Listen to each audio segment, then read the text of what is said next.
ಅಣಬೆನೇ ಅಣಬೆ ಸ್ನೇಹಿತರೆ ಉಳ್ತಾ ಇದ್ರೆ ಮಟನ್ ಬಿಸಿದ ಲೆಕ್ಕ ಕೊಡಿ ನೋಡ್ರಿ ಆ ಥರ ಇತ್ತು ಅಂತ. ಆಹಾ ಹಾ, ಏನು ರುಚಿ ಅಂತೀರಿ. ನಮಸ್ಕಾರ ಸ್ನೇಹಿತರೆ, ಅಪರೂಪಕ್ಕೆ ಇವತ್ತು ಅಣಬೆ ಸಿಕ್ಕಿದ್ದು. ಅಣಬೆ ಸಾರು ಮಾಡ್ಸೋಣ ಅಂದ್ಬಿಟ್ಟು ಅಣಬೆ ತೊಳಿತಾ ಇದ್ದೀವಿ. ನೋಡಿ ಎಷ್ಟೋ ವರ್ಷ ಆಗಿತ್ತು ಅಣಬೆ ಸಿಕ್ಕಿ. ಈ ಅಣಬೆಗಳು ಮಳೆ ಇಲ್ಲದೆ 7 ನಾರ್ದೆ ಇದ್ದಾವೆ. ಏನು ಭೂಮಿಲಿ ಒಣ ಭೂಮಿಲಿ ತಗೊಬಂದಿದ್ದೀವಿ ನೋಡಿ. ಇಲ್ಲವೇ ತೊಳಿತಾ ಇದ್ದೀವಿ, ತೋರಿಸ್ತೀನಿ ನಿಮಗೆ. ಸಿಕ್ಕಾವ್ ನೋಡ್ರಿ, ಇಲ್ಲಿ ತೊಳಿತಾ ಇದ್ದೀವಿ. ಏನು ಇವಂತೂ 7 ನಾರ್ದೆ ಇದ್ದಾವೆ ಭೂಮಿ ಒಳಗೆ. ಭೂಮಿನಿ ಬಗ ಮಾಡಿಕೊಂಡು ಅದು ಒಣ ಭೂಮಿಲಿ ಯಾವ ಥರ ಎಲ್ಲ ಸಣ್ಣ ಮಕ್ಟು ಇದ್ದಾವೆ. ಈಗ ಸಾಂಬಾರು ಮಾಡ್ಬೇಕು ಬನ್ನಿ, ಯಾವ ಥರ ಅಣಬೆ ಸಾಂಬಾರು ಮಾಡ್ಬೇಕು ತೋರಿಸ್ತೀನಿ ನಿಮಗೆ. ಇಲ್ಲೂ ಎಲ್ಲ ಹಾಕಿದ್ದೀವಿ, ತೊಳೆದು ಹಾಕಿದ್ದೀವಿ. ಕಾಯೆಲ್ಲ ಸರ್ಕೊಂಡು ಆಯಿತು, ಅಣಬೆನೂ ರೆಡಿ ಆಗವೆ. ಈ ಸಾಂಬಾರು ಆಡಿಸ್ಕೊಳೋಣ ಬನ್ನಿ. ಸಾಂಬಾರೆಲ್ಲ ಆಡಿಸ್ಕೊಳಕ್ಕೆ ರೆಡಿ ಮಾಡ್ಕೊಂಡಿದ್ದೀವಿ ನೋಡಿ. ಮೆಣಸಿನ್ಕಾಯಿ, ಒಣಮೆಣಸಿನ್ಕಾಯಿ, ಈರುಳ್ಳಿ, ಟೊಮೊಟೊ, ಸಾಂಬಾರು ದುಡಿ ಎಲ್ಲ ಹೊಂದ್ಕೆ ಹಾಕಿ, ಚಕ್ಕೆ, ಲವಂಗ, ಗಡ್ಲೆ, ಗಸಗಸೆ ಎಲ್ಲ ಹಾಕ್ಕೊಂಡಿದ್ದೀವಿ. ರುಬ್ಕೊಳ್ಬೇಡ ಬನ್ನಿ. ಇವಾಗ ಅಣಬೆ ಸಾರು ಗಟ್ಟಿಗಿದ್ರೆ ಸರಿ, ಚೆನ್ನಾಗಿರ್ತದೆ. ಗೊಜ್ಜಂಗಿದ್ರೆ ಮುದ್ದೆ ಹಂಗೆ ಉಣ್ಕೊಂಡು ಒಯ್ತಾ ಇರ್ತಾರೆ ಊಟ ಮಾಡ್ತಾಯಿದ್ರೆ. ಈಗ ರುಬ್ಕೊಬಿಡೋಣ ಬನ್ನಿ ಒಂದು ರೌಂಡು ನುಣ್ಣಗೆ.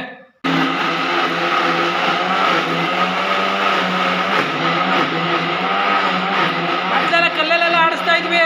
ಕಲ್ಲುಗಳು ಎಲ್ಲಿದೆ? ಕಲ್ಲುಗಳೇ ಇಲ್ಲ. ಅಲ್ಲೊಂದು ಮಡಿಕೊಂಡಿದ್ದೀವಿ ಕಲ್ಲ, ಅದು ರುಬ್ಕೋಬೇಕು. ತೊಳ್ಕೊಂಡು ಅದು ಯಾರು ಅಂದ್ಬಿಟ್ಟು ಈಗ ಆಡಿಸ್ತಾ ಇದೀವಿ ನೋಡಿ. ಕಲ್ಲಲ್ಲಾಗಿರೋ ಭಾಳ ಟೇಸ್ಟ್ ಬರೋದು. ಏನು ಮಾಡಿರಿ, ಕಲ್ಲುಗಳೆಲ್ಲ ದೂರ ಮಾಡ್ಬಿಟ್ಟಿದ್ದೀವಿ. ಆಯಿತು, ರೆಡಿ ಆಯಿತು ಅಷ್ಟೇ. ಇನ್ನು ಅಣಬೆನೆಲ್ಲ ದಪ್ಪವನ್ನೆಲ್ಲ ನೋಡಿ ಹಿಂಗೆ ಇಸ್ಕೊಬಿಟ್ರೆ 2 ಭಾಗ ಮಾಡ್ಕೊಂಡ್ರೆ ಸಾಕು, ಚೆನ್ನಾಗಿರ್ತವೆ. ನಾವು ರುಬ್ಕೊಬಂದಿರೋದನ್ನ ಎಣ್ಣೆ ಒಳಗೆ ಈರುಳ್ಳಿ ಎಲ್ಲ ಒಗ್ಗರಣೆ ಕೊಟ್ಟಿರ್ತೀವಿ. ಅದರೊಳಗೆ ಇದನ್ನ ಎತ್ತು ಉಯ್ಬೇಕು. ನಾವು ರುಬ್ಕೊಬಂದಿರೋದನ್ನ ಮಸಾಲನ್ನ ಚೆನ್ನಾಗಿ ಮಳ್ಳಿ ಅಂತ ಬಿಡಬೇಕು ನೋಡಿ. ಎಲ್ಲ ಅಣಬೆ ಸಾರು ಮಾಡೋದೇನು ಘಾಸಿ ಇಲ್ಲ, ಆದರೆ ಅಣಬೆ ಅಷ್ಟೇ ರುಚಿ ಇರ್ತಾವೆ, ಅಷ್ಟೇ ಬೇಗನೆ ಮಾಡ್ಬೋದು. ಮೀನು ಥರ ಅಣಬೆ ಜಾರ್ಕೋತವೆ, ನುಣುಪು ಜಾಸ್ತಿ, ಆದರೆ ಟೇಸ್ಟು ಹಂಗೆ ಇರ್ತದೆ. ನ್ಯಾಚುರಲಾಗಿ ಬಂದಿರೋ ಅಣಬೆನೇ ಅಣಬೆ ಕಣ್ರಿ. ನೋಡಿ ಯಾವ ಥರ ಇದೆ ಲೆಕ್ಕ ಕೊಡ್ರಿ.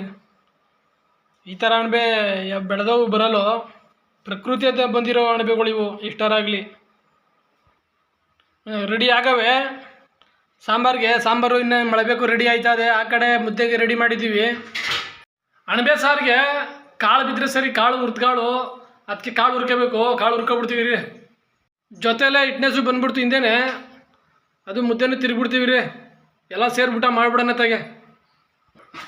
ಆಗಲಿ ಅಣಬೆ ಹಾಕ್ಲಿಲ್ಲ, ಆಗಲಿ ಸಾಂಬಾರು ನೋಡ್ರಿ ಗಮಲ ಬರ್ತದೆ ಗಮ್ ಅಂತ. ಇನ್ನು ಅಣಬೆ ಹಾಕ್ಬಿಟ್ರೆ ಇನ್ನೆಷ್ಟು ಗಮಲ ಬಂದೈತೆ ಕಾಣೆ. ಮುದ್ದೆ ಚೆನ್ನಾಗಿ ಜಡ್ದು ತಿರುಗಿದ್ರೆ ಬಳಪ ಬಂದಂಗೆ ಬರ್ತದೆ, ಒಳ್ಳೆ ನಾರ್ನಂಗೆ ಚೆನ್ನಾಗಿರ್ತದೆ ಮುದ್ದೆ. ತೊಳಿಕೆ ಚೆನ್ನಾಗೆ ಮಸಾಲೆ ಎಲ್ಲ ಕುದ್ದಿ ಬೆಂದಿತ್ತು. ಬೆಂದಿರೋದಕ್ಕೆ ಅಣಬೆನೆಲ್ಲ ತುಂಬ್ತಾ ಇದ್ದೀವಿ ಒಳಗಡೆಗೆ. ಬೇಯ್ತಾವೆ ಚೆನ್ನಾಗಿ ಅಣಬೆ. ಈ ಕಡೆ ಮುದ್ದೆನೂ ಬೇಯ್ತಾ ಇದೆ, ಈ ಕಡೆ ಅಣಬೆ ಸಾರೂ ಬೇಯ್ತಾ ಇದೆ. 2 ರೆಡಿ ಆಯ್ತಾವೆ. ಇನ್ನೇನು ಅಣಬೆ ಸಾರು ಮುದ್ದೆ. ಅಲ್ಲಿ ನೋಡ್ರಿ, ನಾಯಿ ಮಲಗಿರೋ ಸೀಸನ್ ನೋಡಿಬಿಟ್ಟು ಕೋಳಿನೂ ಹುಂಜ ಸೇರಿ ನಾಯಿಗೆ ಹಾಕಿರೋ ಊಟ ತಿಂತಾವೆ. ಅದು ಹಂಗೆ ನೋಡ್ಬಿಟ್ಟು ಮನೆಗೋಗ್ಬಿಡ್ತು. ಸಿಗ್ನಲ್ ಕೊಡ್ತೀನಿ ನೋಡ್ರಿ, ಹಂಗೇನೆ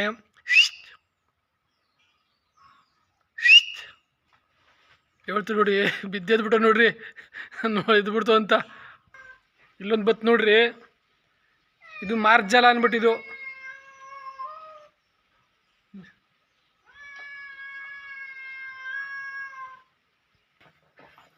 ಆಯಿತು, ರೆಡಿ ಆಯಿತು ಅಣಬೆ ಸಾರು.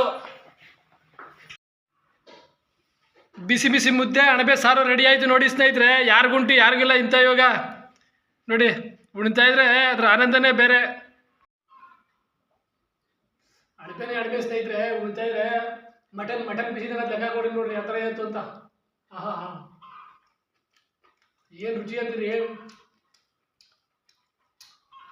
ಬಿಸಿ ಬಿಸಿ ಮುದ್ದೆ ಅಣಬೆ ಸಾರು ಅದಕ್ಕೆ ಬೇಡ ಬೇಡ ತುತ್ಕೊಂಡು ಹೊಟ್ಟೆ ಹೋಯ್ತಂಗೆ.